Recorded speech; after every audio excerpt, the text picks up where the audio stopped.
Sea creatures versus sea monsters versus all the other types of sea creatures. Why does it matter and what are the differences? So in this video I'm going to talk about the confusing rules surrounding the critters from underneath the sea in this game of pirates. So the sea creature rules you can find not in the master keyword list because it's not a keyword. This is part of the complete game rules, which I'm going to link to in the description. You can find them on my fan site, but I'm going to have direct links to the PDFs. I did not make any of these documents. I've just made them more available because otherwise you would need an account at BoardGameGeek to download them. So you can click on the links below to check them out at your own convenience.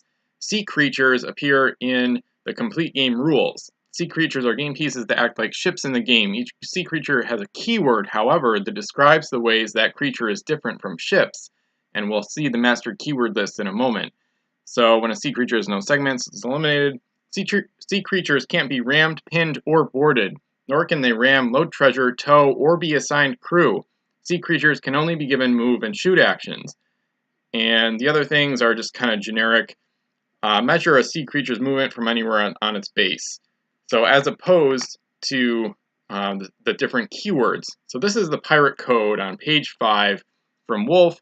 Any game piece with the sea dragon, sea monster, titan, kraken, or octopus keyword printed on its deck plate card is considered a sea creature, even if the effect of that keyword has been canceled. So even if you cancel these keywords, you still can't assign crew and give explore actions, stuff like that. That's part of the reason they did this blanket term of sea creatures, even though it's pretty confusing. The sea monster is the main keyword we'll see here.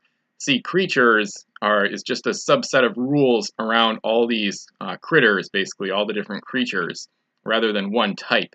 So sea creatures are considered to be ships, and they have mass essentially, which are called segments or tentacles. They don't have bows, and some of them can dock. A sea monster or titan may ram if any part of it touches an enemy ship, and they're eliminated when the last segment is removed. So now we're going to get into the specific keywords. So hopefully I won't lose people in this video. It can be confusing. I think it was one of the more confusing parts of the rules and something that they could have done better. But the sea monster keyword, as we can find in the master keyword list, is a sea creature. At the beginning of your turn, decide if the sea monster is submerged or on the surface. If submerged, the sea monster can only move. It cannot shoot or be shot at, and it cannot dock or touch other ships. So it's not the sea creature rules that allow these to go underwater, it's the sea monster keyword. So anyway, and one other thing to definitely mention, they can ram on the surface and they can board, but after they win a boarding party, they can eliminate a crew or steal a treasure if cargo space permits. It cannot capture crew, and if it takes a unique treasure, that treasure is eliminated. But by the way, most of the sea monsters have 0 cargo, or at least a bunch of them anyway. So we'll see some of them here. So for example, you've got the 5-segment squid. So you've got the giant squid, and then also released as part of Davy Jones' Curse. This one is not from that set, but we've got the 4-segment sea serpent. And these are not keywords, this is just how you describe the ship types, or at least the easiest and most common way of describing them. And the 2-masted sharks, which I did a video about the pros and cons of that ship type, or creature type you could call it. So those are the basic sea monsters with that keyword that are also sea creatures as part of that blanket term. And then we've got other ones. So sea dragons, for example. So I'm going to switch between master keyword list, the main rules, miniature trading, and the pirate code. So sea dragons are also sea creatures. So just like the other ones, has a base move D, meaning that this one has unlimited movement. So sea dragons are able to fly, basically. So it's pretty crazy. I'll look up the different ones here. So Angelica, for example, is a sea dragon. So it's a sea creature, but since it doesn't have the sea monster keyword, it can't submerge. So, and then these can make swoop attacks. I'm not going to read all the keywords. I do have a keyword playlist where you can see videos, and I'll link to that in the description below as well. So the sea dragon is another one. A titan is also a sea creature. So this one is basically a giant 4-clawed crab that is pretty much the best sea creature because these ones, as you can see, as we'll see in a moment here, these ones can actually carry crew, can be assigned crew, and a Titan may be given explore actions to load cargo like a normal ship. So that's where Titans can be really good and generally better than the other ones in general. So, and then we've also got the Kraken and Octopus, which there was only 5 officially released. 4 of them came out with the Pirates of the Caribbean set, and I'll bring that ship type up here so you can peek at it real quick. And these are different from the squids, so that's another distinction. The squids, giant squids, are sea monsters, and then the Kraken Octopus, those are a different type. That's a different ship type, a different keyword, a different set of rules. So Krakens actually can't submerge, but they are sea creatures. So it does get confusing. And the reason there's so many rules and there's so many parts of the pirate code that deal with this sort of thing. I'm not going to read everything. I already skipped over some of it. I'm just trying to give a basic overview video. I can do a longer one if people are still confused.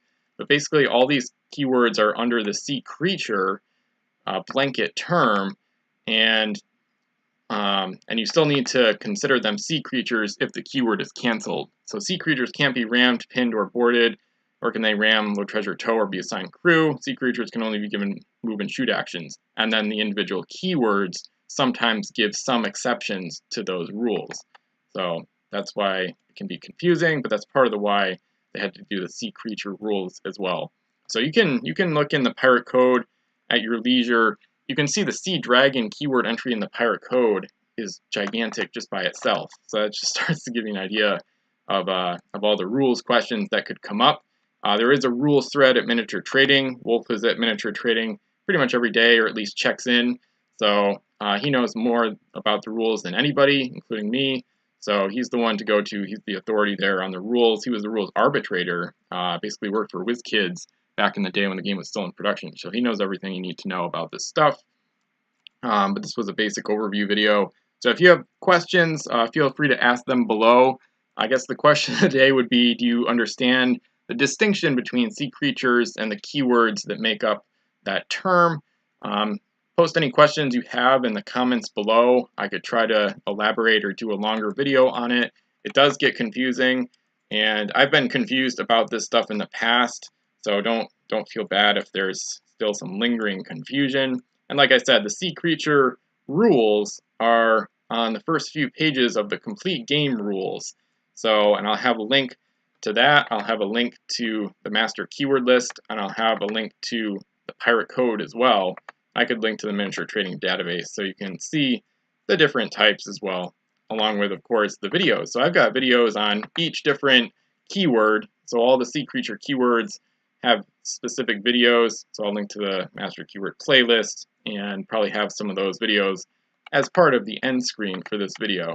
So any questions, post them below. Specific rules questions that aren't answered by the pirate code should go in the rules thread at Miniature Trading, so Wolf can answer them.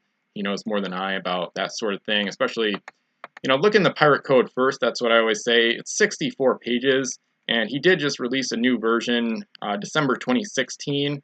So he's put a ton of time and effort into this, so don't just go asking basic questions at Miniature Trading. But if you look in the pirate code, I always use CTRL-F. That's how I found this, for example. You could look up Titan, and then it'll bring up every single time Titan is mentioned in the pirate code. So here's that sea creature thing that I saw that I was referring to earlier. There's stuff to do with other keywords. There's 17 times it's mentioned. So you can probably find, your answer somewhere. And once again, the Titan keyword has a pretty large entry in the pirate code overall. So for example, the Titan follows all the standard rules for sea creatures if the keyword is canceled. So it doesn't all of a sudden become like a regular ship or anything crazy.